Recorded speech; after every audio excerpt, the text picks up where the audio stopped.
Hello everyone, my name is Kushal Tripathi and I am your mathematics educator. इस वीडियो में हम लोग कवर करेंगे 10th क्लास एनसीईआरटी से एक्सरसाइज 9.1 का question number 2। So this is the question. A tree breaks due to storm and the broken part bends so that the top of the tree touches the ground, making an angle 30 degree with it.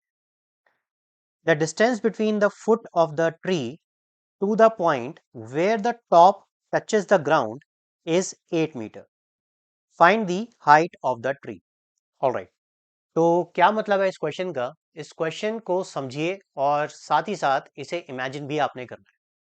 So just let's think कि एक tree है और storm की वजह से जो उसका upper part है वो ब्रेक हो जाता है, टूट जाता है। और टूटने के बाद क्या होता है, पेड़ ऐसे गिर गया, राइट।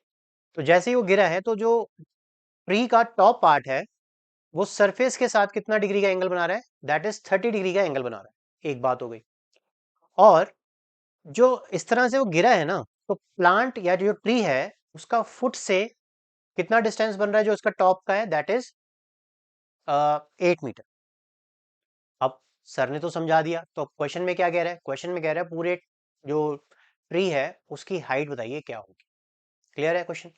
अभी भी कुछ क्वेश्चन के बच्चे कहते हैं सर समझ नहीं आया है, बट कोई बात नहीं, हम इसको थोड़ा विजुलाइज करेंगे with the help of some pictures, तब आपके और ज़्यादा क्लैरिटी आ जाएगी।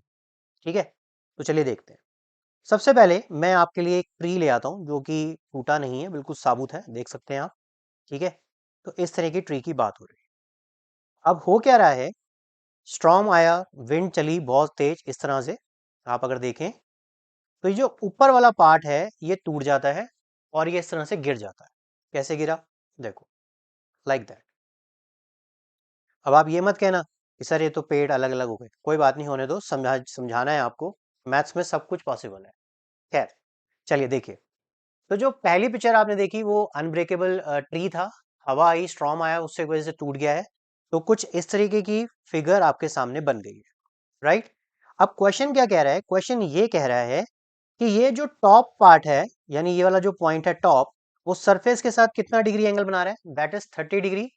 और ये जो टॉप पार्ट है ट्री का, वो अपने फुट से कितनी दूरी पे है? That is 8 metre. तो देखिए यहां से लेके जो यहां तक का डिस्टेंस है दैट इज 8 मीटर।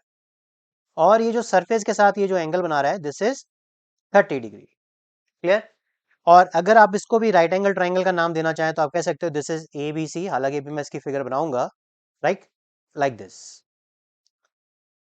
हो गया सिचुएशन बिल्कुल राइट एंगल ट्राइंगल वाली। तो अब हमें क्या करना है? हमें पूरे इस ट्री की लेंथ बतानी है या पूरी हाइट बतानी है, कितना बड़ा ये ट्री था। तो क्या करना होगा? हमें सबसे पहले ये वाले पार्ट की लेंथ निकालनी चाहिए और उसके बाद फिर दिस वाले पार्ट की लेंथ निकालनी चाहिए। ये सॉल्व करेंगे तो आंसर हमारे पास आ जाएगा। तो चलिए शुरू करते हैं इस क्वेश्चन को। और कैसे करेंगे, आपके लिए पहले हम फिगर भी बनाएंगे। चलो, तो जब आप इसकी फिगर बनाने लगेंगे तो आप इसे ऐसे कह सकते हो कि लेट्स से ये एक ट्री था। ठीक है, जब ये टूट चुका है तो यही ट्री थोड़ा सा फिर इस तरह से बेंट हो गया है, sorry, like this. Let's say कि ये ट्री कुछ इस तरह से बना टूटने के बाद, लाइक दैट। ठीक है, इसका नाम लिख दीजिए आप A B C triangle. This is A B C. This is 90 degree and this angle is how much? 30 degree. ठीक है, तो कैसे सॉल्व करेंगे? और ये लेंथ हमें दी हुई है 8 मीटर, यानी कि बेस हमें गिवन है। तो चलिए स्टार्ट करते हैं। सबसे पहले हम फाइंड करेंगे ए बी। तो आप लिख सकते हैं in triangle A B C, A B upon A C, sorry, A B upon B C is equal to P upon B, यानी perpendicular upon base, which is equal to tan theta, right. तो ऐसा हमने क्यों किया? मैंने आपको अपनी conceptual video में बताया है कि आपने उन दो साइड्स का रेशियो लेना है जिसमें एक साइड गिवन हो और एक साइड आपको फाइंड करनी हो। तो हमारे पास बी सी गिवन है और ए बी हम फाइंड करेंगे। अगर हम इन दोनों का रेशियो बनाते हैं तो क्या बनता है? tan theta. तो आप आगे क्या कर सकते हैं? आप आगे लिख सकते हैं so A B upon B C मतलब 8, यानी हम वैल्यूज पुट इन कर देंगे। This is tan 30, like this. Clear? अब tan 30 की वैल्यू क्या होती है? tan 30 की वैल्यू होती है 1/√3। टेबल जरूर लर्न कर लीजिए लाइक दिस। क्लियर? अब हम वैल्यूज को निकालने के लिए यानी ए बी वैल्यू को निकालने के लिए हम क्या लिखेंगे यहाँ पे? So A B is equal to 8/√3 metre. Clear? अब देखिए इसको रैशनलाइज करने मत बैठ जाना क्योंकि ये फाइनल आंसर नहीं है अभी हमारे पास।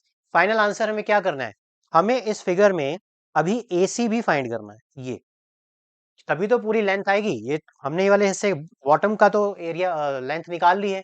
अब ऊपर वाले पार्ट का भी, जो ट्री का ऊपर वाला पार्ट है उसकी भी लेंथ निकालेंगे। कैसे? AC को फाइंड करके। तो चलिए अब हम क्या लिखेंगे? इन ट्राइंगल, अगेन यहां लिख लेते हैं, इन ट्राइंगल ABC। ऑलराइट, सो अब हमें क्या चाहिए? AC चाहिए, तो रेशियो हमारे लिए क्या होना चाहिए? AB/AC ले लेते हैं, which is equals to perpendicular upon hypotenuse, which is equal to sin theta। अब का स्टूडेंट ये भी कहते हैं सर जब ए बी हमारे पास है, बी सी भी हमारे पास है, तो पाइथागोरस थ्योरम लगा लो। हाँ वो भी कर सकते हो आप, उसमें कोई मना नहीं है, बट ये मुझे ज़्यादा कन्वीनियंट लगता है तो मैं इसके साथ जा रहा हूँ। ठीक है, आप अपने हिसाब से भी यूज़ कर सकते हैं, सॉल्व कर सकते हैं, उसमें कोई प्रॉब्लम नहीं है। ओके, तो चलिए अब A B upon A C, A B की वैल्यू अभी आपने निकाली, दैट इज 8/√3। तो आप इसको लिख दीजिए 8/√3 whole divided by A C, which is equals to again sine 30। ये वैल्यूज हमने पुट इन कर दी। फर्दर इसको सॉल्व करेंगे, so this will be 8/√3 into A C is equal to 1/2, like this. अब कुछ नहीं है, बस क्रॉस मल्टीप्लाई करिए, ए सी इधर चला जाएगा 1 के साथ, तो ये कितना हो जाएगा? 16/√3 इज इक्वल टू ए सी। क्या ये फाइनल आंसर है? बिल्कुल भी नहीं, क्योंकि अभी हमें क्या करना है? हमें ए सी और ए बी को ऐड करना है, तभी तो पूरी लेंथ आएगी हमारे पास। ठीक है ना? तो अब आप क्या लिख सकते हैं? देखिए ऐसे करके लिखिए, so height of tree is A B plus A C. A B की वैल्यू हमने कितनी निकाली थी? मैं इसको कैपिटलाइज लिख लेता हूँ। ए बी की वैल्यू हमने निकाली थी 8/√3, राइट? और ए सी की वैल्यू कितनी निकाली? 16/√3। इन दोनों को ऐड कर देंगे, कितना आ जाएगा? 24/√3, राइट? एलसीएम ले लेंगे। अब आप रैशनलाइज करिए क्योंकि ये फाइनल आंसर है, तो √3 इंटू √3 हमें इस तरह से करना पड़ेगा क्योंकि हम डिनोमिनेटर में रूट की वैल्यू को छोड़ नहीं सकते। तो क्या आंसर आने वाला है? देखिए, दिस इज 24√3 डिवाइडेड बाय 3, इसको और इसके साथ कैंसिल करिए, सो 8√3 हो गया, राइट? तो आप लिख सकते हैं therefore height of tree is 8√3 meters. Alright students, happy learning. Hello students, thank you for watching my video. I hope your doubt related to this question is clear now. If it's so, then please like it and share it with your friends. Moreover, don't forget to subscribe my channel for free online maths classes. One more thing, if you are looking for a maths teacher for yourself, then contact details are in a description box. Thank you.